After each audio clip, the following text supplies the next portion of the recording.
maybe it's not the same level as Pythagorean theorem, but we're going to find surface area and volume of spheres, which is a very easy formula. Okay? We don't have to use Pythagorean theorem in this ever, so we're good. Yay.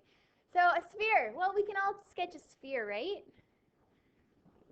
No? I usually start with a circle, and then I do one of these. Kind of like that. And we want to have the radius is from the center of the sphere out.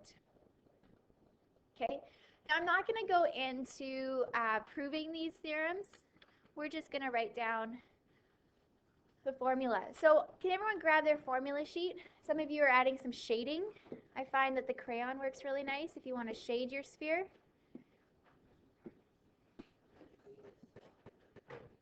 We should use blue. Okay, I'm going to add some shading to it. Ooh, I'm no artist, but not pretty. Okay, so grab your formula sheets. On your formula sheet at the very bottom, there's two shapes we're going to deal with today. One is the sphere and one's a hemisphere. What do you think a hemisphere is? Half a sphere. Half of a sphere. You can see it on the sideboard over to your left. So here's our surface area, 4 pi r squared. So that means we could actually fit that circle in the middle here. We could fit 4 of those perfectly around on the outside. So that's our surface area formula. Let's go back to our notes. The surface area is equal to 4 pi r squared for the sphere. So for the hemisphere, little note, are we going to, yeah, for the hemisphere, why do you think the surface area, let's draw it really quickly. I'll draw a small hemisphere. Okay, so if we cut it in half, this outside wall, if this full thing is 4 pi r squared, what would be this outside wall portion? 2 pi r squared, half of it. So 2 pi r squared, but what was created when you actually make a hemisphere? A bottom. A bottom was created. And what shape is that? A circle. And so that one's also a pi r squared. And so the formula is how many pi r squareds? 3 pi r squared for the hemi. It's a hemi. Okay. Oh, because we have the outside wall plus the bottom. Okay, so the bottom is a pi r squared, and then this outside is half of the 4, so 2 pi r squared. Yeah, I like the crayon. It's nice. Okay, so volume of a sphere, what's the formula? It's on 4/3 pi r cubed. So what would be the volume of a hemisphere? Yeah? And why is it 2/3 instead of 4/3? So how did it become? It's half of it, right? We're literally cutting it in half. And so you could figure out the full sphere if you want to divide by 2, or half of 4/3 is 2/3 pi r cubed. You go 2 divided by 3 times pi times your radius cubed. Oh, so cubed. So on your calculator, guys, we have to use the hat for the cube. Okay, the hat, power 3. There is another way. If you push math number 3, but that takes more work. I like the hat is a lot easier for power of 3. Hat and then 3, yep. So let's try this guy. Find the surface area and volume. In math, I'm just going to call it a hat because it all kind of resembles a hat. Yeah?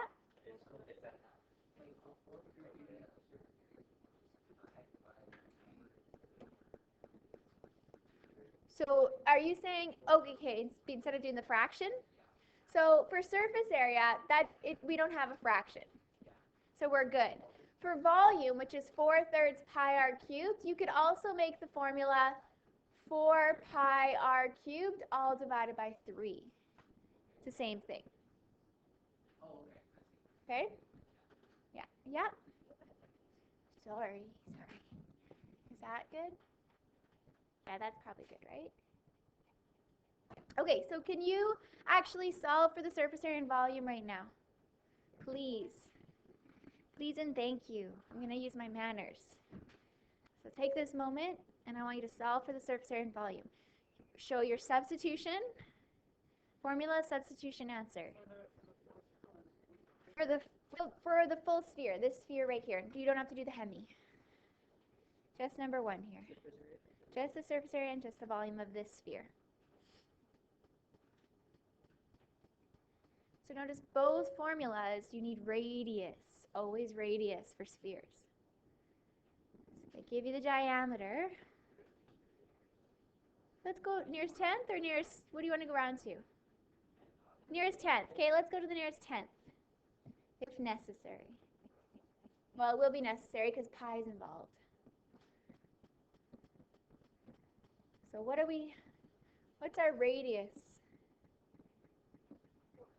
4. It's 4, half of 8. Okay, so in your calculators, surface area you know how to do, right? Because you know how to deal with a pi. 4 second hat for a pi times 4 squared. You should have had 201.1. Yay?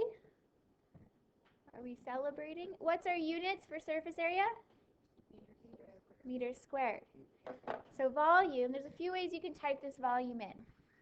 4 divided by 3 times pi times 4 power of 3. So the hat there. Just this one right here. That's a divided by button is yeah, nothing fancy. It doesn't show it as a slash on the calculator. It shows it as a division symbol. Okay, so 268.1. Now you could have also typed it in another way. Did anyone type it in differently? Ooh, I'm ringing. Like just like this then. You typed it in. You like I don't if you Yeah, I didn't even push any multiplication button. Oh yeah, you were I just put them all next to each other. How do you Pardon me? So if you make a mistake,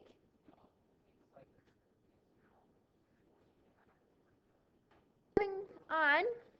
Some candy calculators have typos. Some of them, yes. But again, when we reset it, it's gone. Okay, let's focus on the math though, not the game. So I'd like you to try number 2. Give number 2 a try. I'm going to pause this and you give it time. Well, we start off with 50 meters squared, right? So how do we find, if it's a square, how do we find the side length?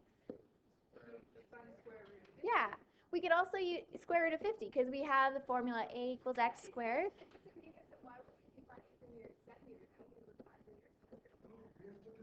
You need to convert after. Okay, so to get x by itself, we square root it, which is 7.07 meters, but then we have to do a conversion. How do we go from meter just 2 places to the right? Right, we use our chart on the other page of our formula sheet. So we're going from meters to centimeters, 2 to the right.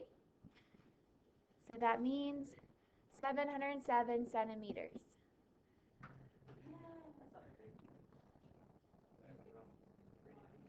Okay, if the trim, okay, this is a very, very miniature table. Yeah, because it says if the trim on a circular table is 3.5 centimeters length, what would be the trim? What are they talking about? The outside. So what is, do we have a name for that? What is that? Someone said it. C word. Circumference. The circumference is 3.5 centimeters in length. It says what's the diameter of the tablecloth? It's to the nearest millimeter. Divided by pi. So the formula, if you forget this formula, guess where you can find it? On your front of the formula sheet. So if we know circumference is 3.5 and we want d, diameter, divide by pi. And that will give it, in what unit do we have our answer initially in? Oops, that's not 3.5. 1.11 centimeters, but it wants it to the nearest millimeter. How many places do we move? 1 to the right, so 11 millimeters to the nearest millimeter is our diameter.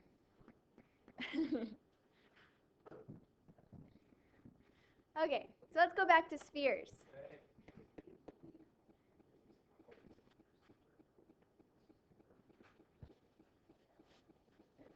Okay. Does everyone have that down? We're good to move on? Nope. Okay. Give me another second.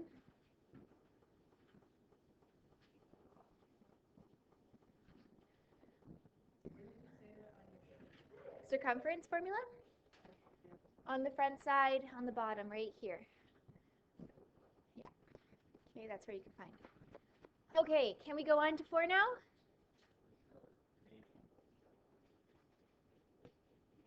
Okay, maybe. Because if we want to get d by itself, and it's pi times d. Yeah. So why do we divide by pi was the question. Okay, volume of a sphere is 2,500 centimeters cubed. What is the radius to 2 decimal places? Okay, so what do we start with this thing? Write down the formula for what they gave us, which was volume of a sphere, which is 4/3 pi times r cubed. Okay, then what's our next step? Sub in what we have. What do we have? The volume. Okay, there's 2 roads you can take here, 2 routes. It doesn't matter which one you write down. Okay? Or maybe I'll just do it separately over here. Okay, what's one strategy you can take to solving this? Times by 4. 4 is on the numerator. I would get rid of what's on the denominator first. What's on the denominator on this side? The 3. We're dividing by 3. So one step, we can get rid of this 3 by how? Times by, thank you, sorry, Bria. Times both sides by 3. Okay, that gets rid of the 3. Yep. You can multiply it by 3/4 or divide by 4/3. Yep. Yep. Yep. Okay, so I believe that 7,500 equals 4 pi r cubed. Now what? Sure, let's divide by the 4. What does that equal? 1,875 equals pi r cubed. Now what? Divide by pi. Okay, that's going to be uglier. Now, I'm going to have to help you with this last step. So you might be stuck after you get to this point. 596.8 approximately. 6.8? Yeah, right? Thank you. Equals r cubed. So if the square root is the opposite of a square, what do you think is the opposite of a cube? A cube root. Have you heard of a cube root before? No? Well, welcome to cube roots. You're going to see a lot this year. So we're going to cube root each side. Now, a cube root's different than a square root. It's like 3 dimensions. We do it with cubes. So if I gave you the volume of a cube, for example, yes, there is. Where all these dimensions are the same, so say this is, I don't know, 8,000 centimeters cubed is the volume. The cube root button would give me the dimensions of each side. Right? That's what a cube root is. It's the opposite of cubing. Okay, so where is that? Well, you're going to need to push the math button. Math. The math button is right below alpha, which some of you have already discovered. Hey, math. Now do you see it? What number is it? 4. Number 4. And instead of typing this full thing in, what could we push? Second. Negative. And there we go. There's our answer. 8 point. What did it say to the nearest 2 decimal places? 8.42. And our units? Centimeters equals our radius. Okay, if you wanted to, another way we could have solved this, if you want, you could have multiplied those 2 first. So It's a little bit faster if you do this method. So 4/3 times pi. I'm going to turn that. We're going to write down maybe 3 decimal places. 189. 4.189 times r cubed equals 2,500. Because if we do that, now we only have to divide both sides by this number. So I just multiplied 4/3 times pi to turn it into one number. And then all we have to do then is divide by that number.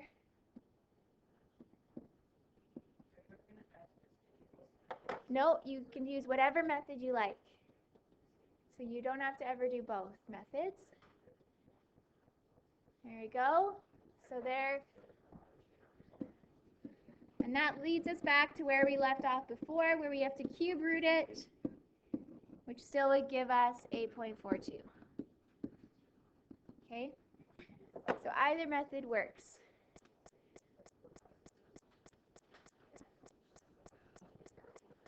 Okay? All right, are we ready to go on to the next one? I think the next page, right? I'm going to, ooh, maybe I shouldn't. Let's look at the moon question. Yeah, maybe the Rubik's Cube I'll skip. Okay, can we move on? Sure? You're good? We'll skip the Rubik's Cube. It's really just to more reinforce that cubic function. It's maybe. Okay, just really quickly, you can just listen. You don't have to write this down. So really, the formula of a cubed for the volume is x cubed, right? Where all the sides are x. And so all this is saying is, if we want to find the side length and want x by itself, I'd have to use the cubic root button. I just wanted to reinforce that cubic root button. Cubic root both sides, and then we'll get our side length. Okay, so that's all that I wanted to. Did you actually calculate it? 8.97? Oh, 6 centimeters. Okay, so that was just to reinforce that. But let's move on to a sphere question. The moon approximates a sphere with diameter 2,160 miles. So right away, is there a problem with what they gave us? Yes, a little bit. Not really a problem. Maybe an inconvenience, we can call it. What's the inconvenience? No. Diameter. We always need, we divide by 2. It's just a minor inconvenience. We always need radius, so what would be our radius? It's no problem that it's in miles. No. Okay. So it says, what is the approximate volume? Now I want to do a question like this because you're going to see a question like this in your homework with really large numbers. Okay, what do you do if you see scientific notation? Okay, so it says, what's the volume? So what shape are we dealing with, basically? A sphere. And what's the formula for a sphere? 4/3. Nobody knows? Well, you have a formula sheet for that, I guess. Okay. 4/3 pi r cubed. Okay, so let's plug this in. It's going to be kind of ugly. 4/3 times pi times 1,080 cubed. This is going to be a really large number. 4 divided by 3 times pi times 1,080 hat 3, power of 3. Okay. Oh, I should have chosen a bigger number.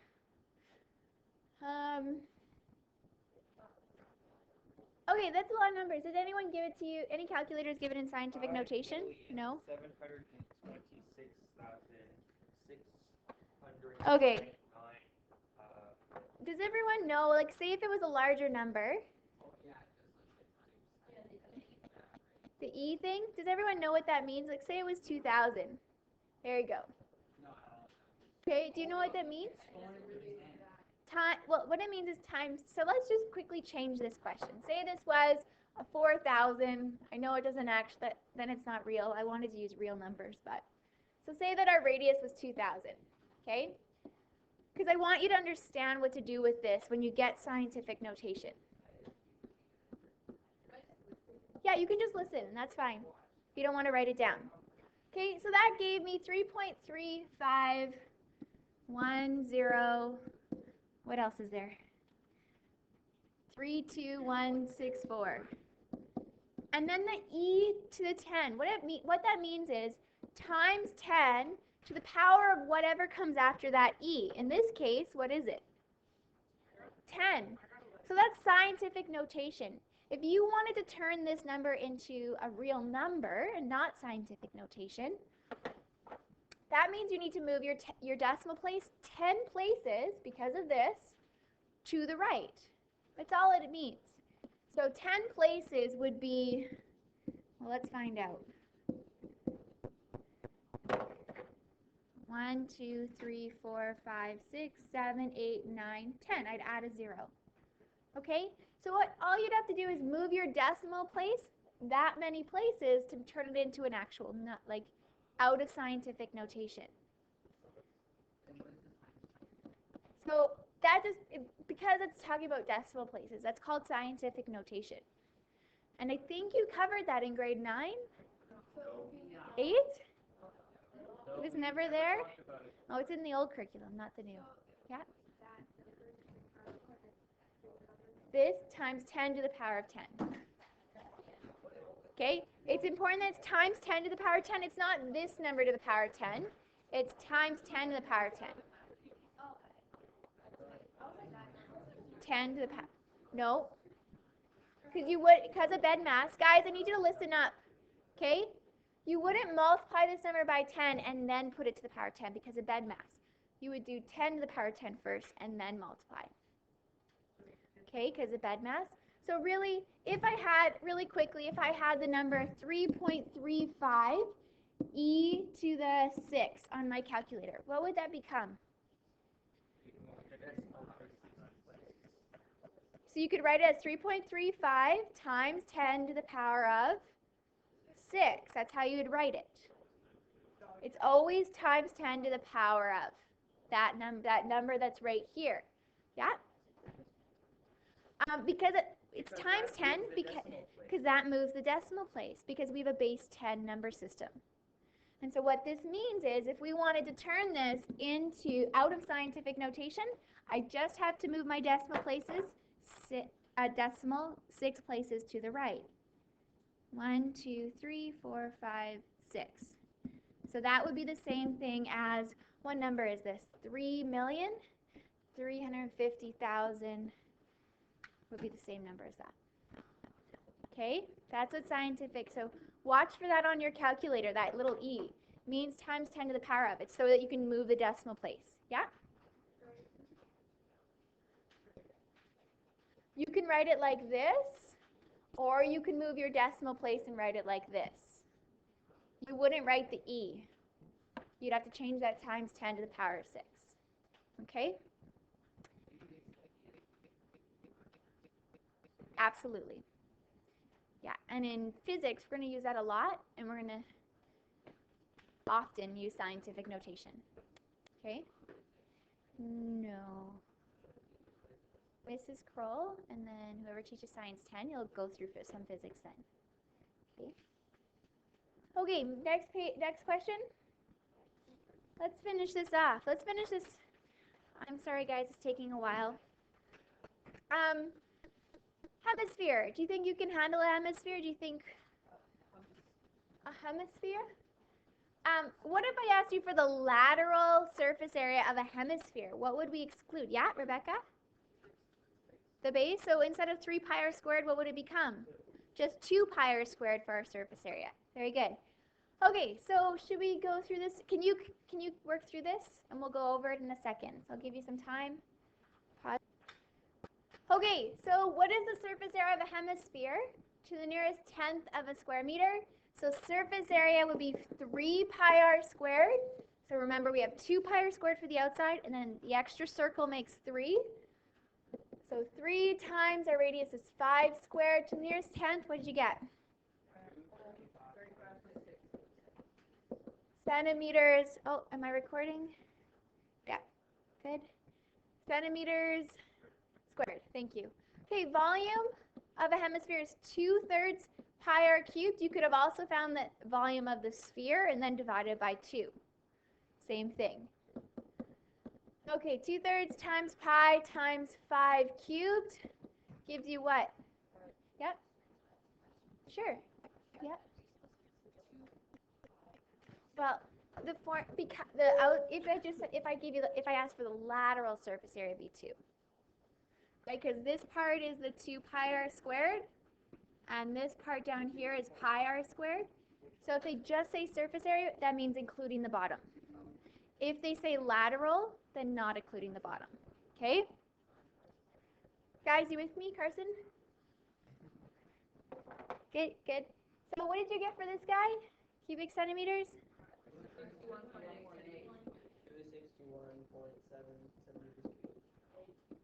Centimeters cubed. Okay, so what happens to the volume of a sphere when the radius is doubled? Did anyone double the radius and find out? No?